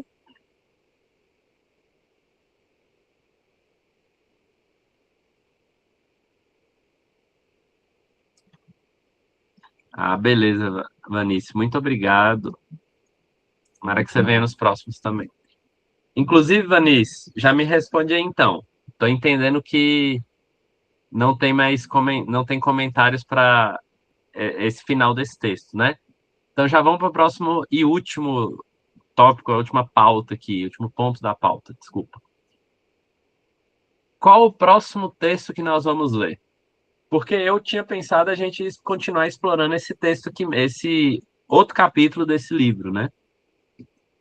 Ah, surgiu uma dúvida aqui da Karina. E Karina, você pode abrir se quiser o microfone, tá? Mas eu vou ler o que você escreveu. Chamado Nirvana é o encontro da paz interior, onde se consegue blindar do exterior? Interessante essa maneira de perguntar. Vou tentar responder, vamos ver. Paz interior é uma maneira interessante de dizer, não é exatamente o vocabulário técnico budista, mas certamente não está longe da mensagem principal budista. A grande questão é que eu iria colocar que paz aqui não significa ser inativo, não significa aceitar qualquer coisa, não significa não ter luta. Paz aqui significa um estado de satisfação, um estado de não precisar mais ficar tentando provar nada para ninguém, não tentar mais ficar tentando ser alguma coisa que você não é, né? E para ser bem sincero, tudo que eu estou falando aqui é somente aproximativo, Karina, porque qualquer pessoa que estuda budismo há muito tempo sabe que definir nirvana é algo bastante complexo. Uma primeira definição é fácil, né? Um estado geral de satisfação, um estado de realização profundo e amplo, né? Agora, o que isso consiste exatamente é alvo de muito debate, tá bom? Eu sou de uma linha, mas que eu daria uma longa conversa aqui agora, né? O meu entendimento desse assunto. Então, eu vou responder mais dentro da linha do texto. Dentro da linha do texto, seria mais uma percepção de percepção integrada com o todo. Isso o budismo chinês, digamos, se uniu junto com o daoísmo para uma certa percepção integral da realidade, especificamente dentro de um termo chamado Paticca Samutpada, que pode ser traduzido como originação dependente ou originação interdependente. Ou seja, a ideia de que todas as coisas surgem e estão interligadas umas com as outras. Perceba, Karina, que não significa que somos a mesma coisa. Não é isso. O budismo sério, pelo menos a parte filosófica do budismo, nunca negou que Karina é Karina, Mateus é Mateus, água é água, computador é computador. Cada um tem seu próprio dharma, inclusive, sua própria lei da existência, né? E tem suas características intrínsecas também. Agora, todas as coisas em suas características próprias, intrínsecas, elas existem de maneira codependente, de maneira interdependente. E por isso não dá para existir separado das outras coisas. Perceba então como sua pergunta tem algo que torna difícil de responder, e por isso é uma pergunta muito interessante, Karina, que não é que o Nirvana vai te blindar do exterior. É que o Nirvana é um estado em que você nem sequer precisa se blindar do exterior, porque você percebe que não precisa estar em disputa com o exterior. Isso não significa que você vai aceitar que alguém jogue um lixo na sua cabeça, mas você também não vai se deixar afetar de uma maneira como se você tivesse que lutar contra isso. Você faz o que precisa fazer, desvia, bloqueia, faz o que você precisa fazer, mas internamente a sua percepção não é mais de gerar insatisfação, mas é de continuar pleno, continuar em paz, apesar dos processos exteriores e interiores. Mas entende-se no Nirvana, né, que inclusive a tradução é extinção, é que você parou de gerar insatisfações interiores. E você não é mais afetado também pelas insatisfações exteriores. É parecido com o estoicismo em alguns aspectos, sim, mas eu diria que no caso budista tem um aprofundamento em como esses processos ocorrem de uma maneira muito mais detalhada. É muito, tá? Não é pouco, não.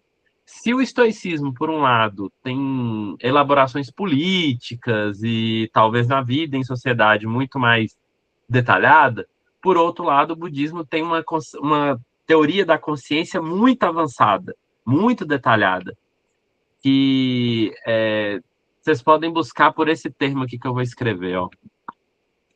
Abdharma, um termo em sânscrito, né? O Abhidharma é basicamente a teoria budista sobre o que são as coisas, inclusive com foco na mente, tá? Então, a teoria da mente budista é realmente muito aspecto, inclusive pouco explorada em português, quase nada explorada na filosofia brasileira, tá? Não, não. Estoicismo e budismo, que eu saiba, não tiveram um contato direto. Pode ter tido sim um contato indireto, mas não nada comprovado, tá? Eu estou me referindo aqui ao contato bem documentado que houve entre civilizações budistas e civilizações romanas na antiguidade, tá? Inclusive que gerou algumas estátuas budistas de caráter greco-romano, tá? Então existiu um budismo que inclusive tem texto budista em grego antigo, curiosamente, ou em línguas proto-gregas, em línguas proto-gregas não, desculpe, em línguas que são derivadas do grego ou que usava para fazer comércio com gregos. Eu estou falando ali dos estados como de Bactria, né? Que em mais ou menos, deixa eu ver em que século, aproximadamente século II, se eu não me engano, tinham uma cultura ali greco-romana indiana, sabe? Que em alguns casos tinha governantes budistas, tá? Mas que eu saiba, os estoicos não tiveram uma influência direta do budismo, não. Quem teve uma influência direta do budismo, bastante documentada, foram os céticos. Os céticos, na tradição de Pirro, né? O Pirro foi para a Índia, Vanice. comprovadamente, o Pirro foi para a Índia nas campanhas lá do Alexandre o Grande. Então, o Pirro, então, o ceticismo pirrônico, isso muito bem documentado em inglês, em várias outras línguas, francês, por exemplo, mas eu leio em inglês, né? Teve uma relação não só com o budismo, mas com outras tradições indianas também. A noção de negação quádrupla no pirronismo, a noção de ataraxia, elas, de certa maneira, têm uma influência indiana, ainda que foram relidas na visão grega, tá? A Vanice comentou mais cedo ali. Acho interessante explorar mais ainda esse texto, próximo capítulo, mas o que vocês decidirem está bom. É um conhecimento novo para mim, né? Se referindo à escolha do texto, né, Vanice? Antes da gente passar definitivamente para isso, Karina, me disse esclarecer um pouco, ou só deixou tudo mais complexo, mais confuso? Reage aí como você desejar, querido. O Miqueias sugeriu o próximo capítulo. Deixa eu mostrar aqui para vocês do que ele está falando, né? Vou até mostrar o mesmo texto de novo. Eu já tinha mostrado antes. Opa. Vou aqui mostrar, Miqueias, do que você está falando.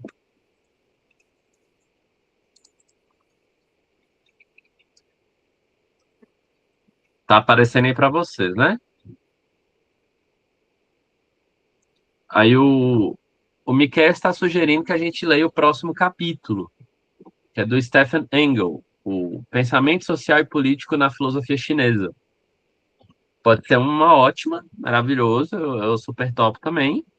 Então pode ser já a primeira opção, viu, Miqueias? Esse texto aqui. Olha lá, sugestão.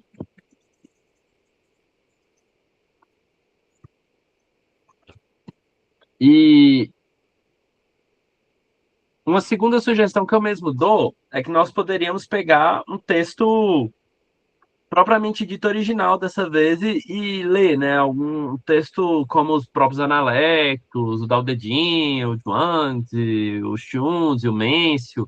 Felizmente nós temos tudo em português já, pessoal. Já dá para ler diretamente em português. Então, uma próxima sugestão seria a gente pegar um texto original e poderia ser os próprios Analectos de Confúcio, se vocês gostarem, ou poderia ser outro também, sabe? Então, uma segunda sugestão, ó. Sugestão 2. Analectos e Confúcio. Vou com vocês, beleza. Valeu, Vanice e Karina, vocês estão abertas, mas se tiver alguma dúvida, alguma sugestão. E você, Antônio, o que você gostaria, que você não falou até agora, o Thiago, o que vocês gostariam? Só falta vocês falarem. Pode ser um texto meu, Miquel. Eu super top também. Tipo aquela tradução comentada do Schunze, né? Do capítulo da educação, né? Eu gostaria também. Deixa eu colocar aqui. Lição 3.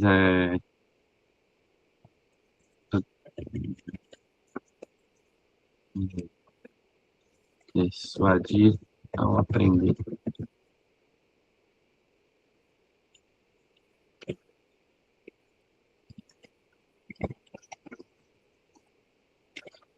É importante do. Thiago, dá. Você que já conhece mais algumas coisas, fala mais aí, pô. Não fica só nesse da maioria, não. Eu entendo quem não conhece nada do assunto falar isso, mas você já tem uma aproximação. O que você gostaria de estudar? Você está preferindo assim, um texto comentado como esse, um texto que analisa a filosofia chinesa? Ou você preferiria um texto diretamente, um texto clássico, né, de filosofia chinesa? O que você prefere? O Antônio, só me diz, Antônio, você está pensando aqui na sugestão 3 que o Miqueias falou por último, ou você está pensando na sugestão 1 do Miqueias? Me diz o que você está pensando aí. Gente, acho que dá até para fazer uma enquete aqui, se eu não me engano. Não. Nessa. Não. A primeira, tá bom, já tá com 2 votos a primeira, então. Pode ser também.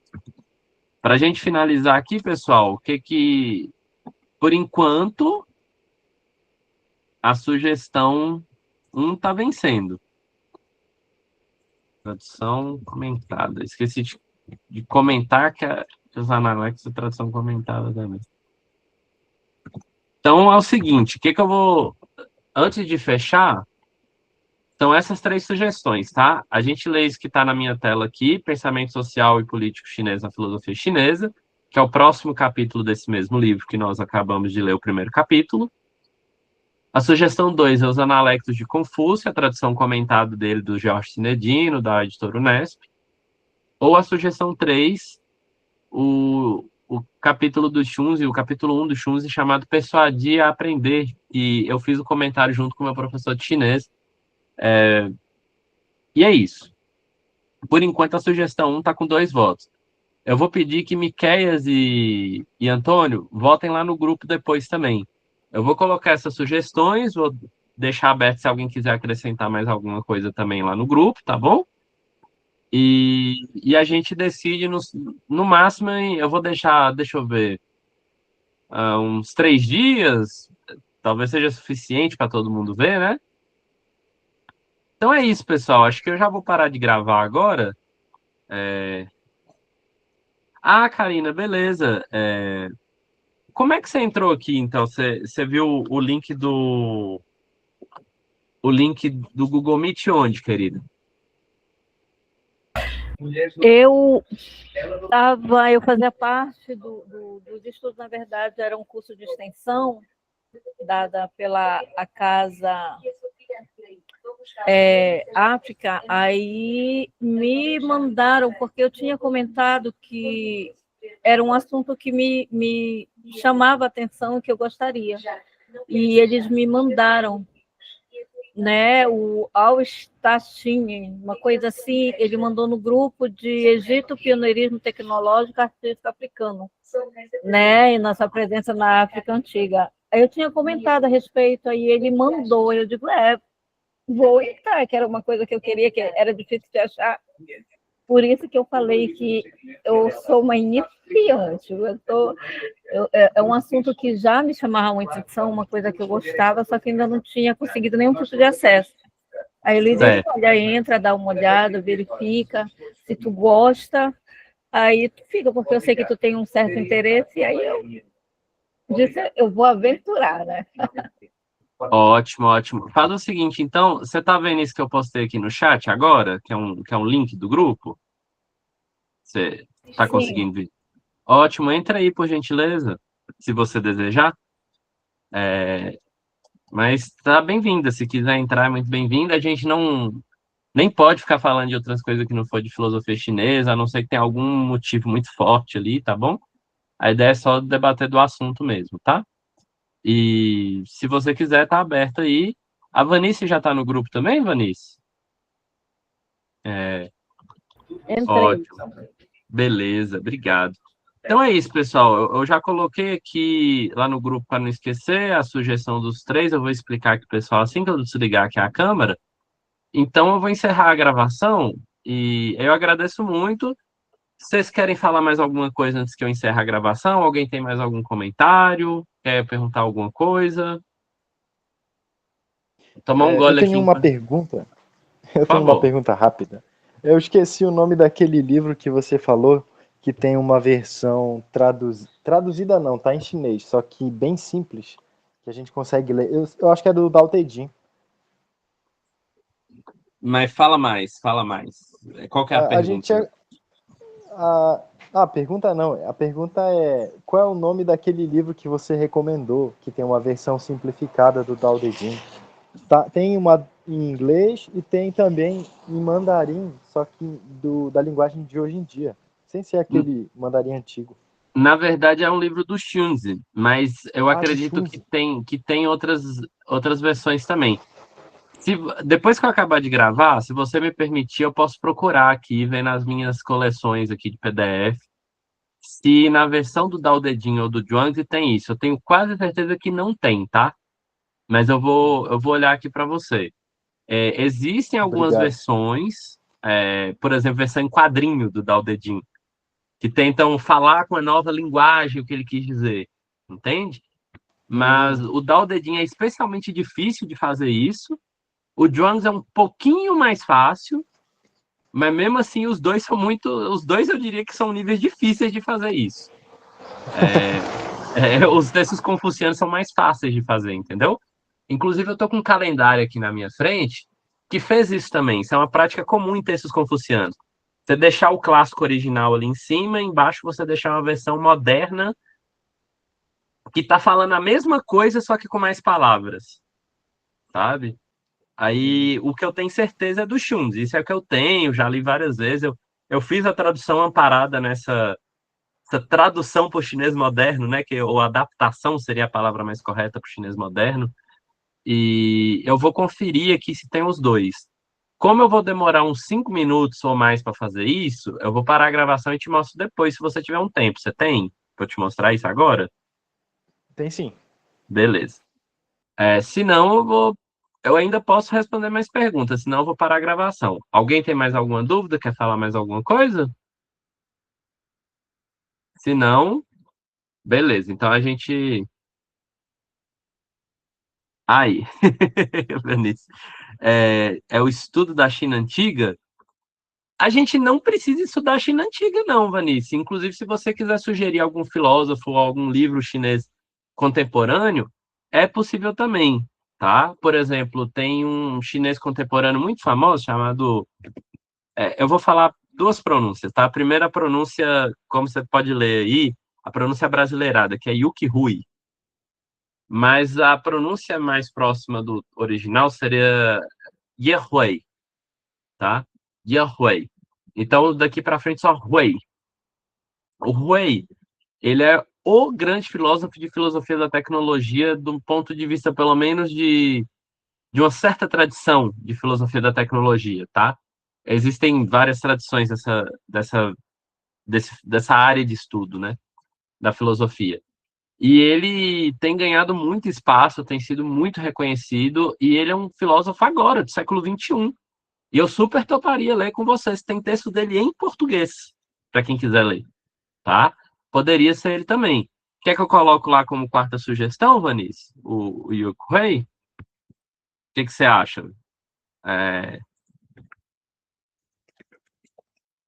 Eu já estou colocando aqui, mas se você falar que não, eu tiro.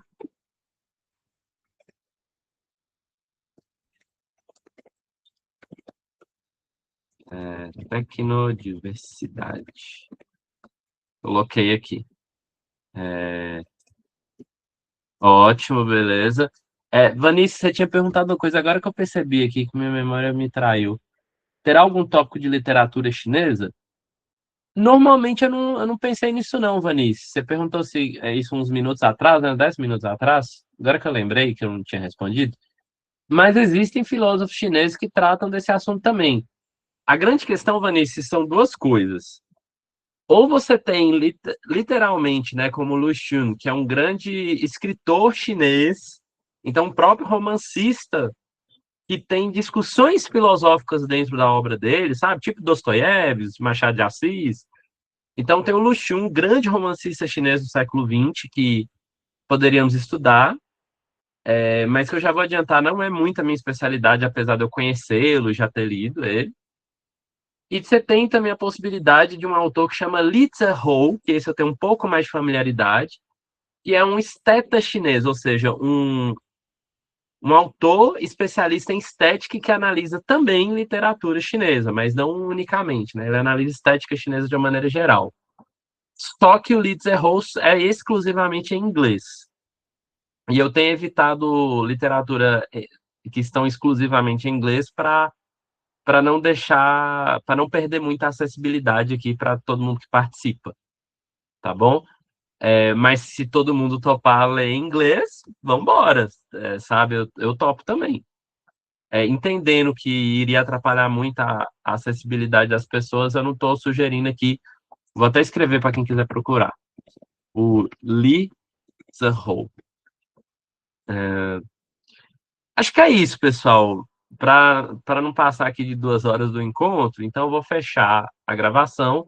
Peço para quem está aqui agora e para quem estiver vendo depois a gravação, para ir lá no grupo e votar nos próximos dias, próximos 3 dias, para qual será a nossa próxima leitura.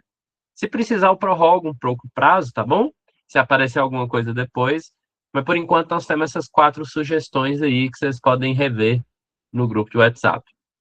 Um prazer estar aqui com vocês. Muito obrigado por, né, investir seu tempo aqui da gente estudar junto filosofia chinesa. E agora eu vou fechar a gravação. Para quem está vendo depois, muito obrigado. Se vocês não estiverem no grupo do WhatsApp, procurem o Genefil e vocês vão conseguir entrar nesse grupo, tá bom? Genefil é o Grupo Nacional de Estudantes de Filosofia. E, no mais, bom feriado e bom carnaval. E até o mês de março, até primeiro sábado de março ou primeira sexta de março, conforme o grupo decidir, tá bom? O Antônio ficou mais na escrita hoje, né, Antônio? Mais bom que você veio. Sim, senti sua falta ali em janeiro. Bom que o Miqueias veio também. Teve pessoas novas também, né? Então, todos muito bem-vindas. E até março. Valeu!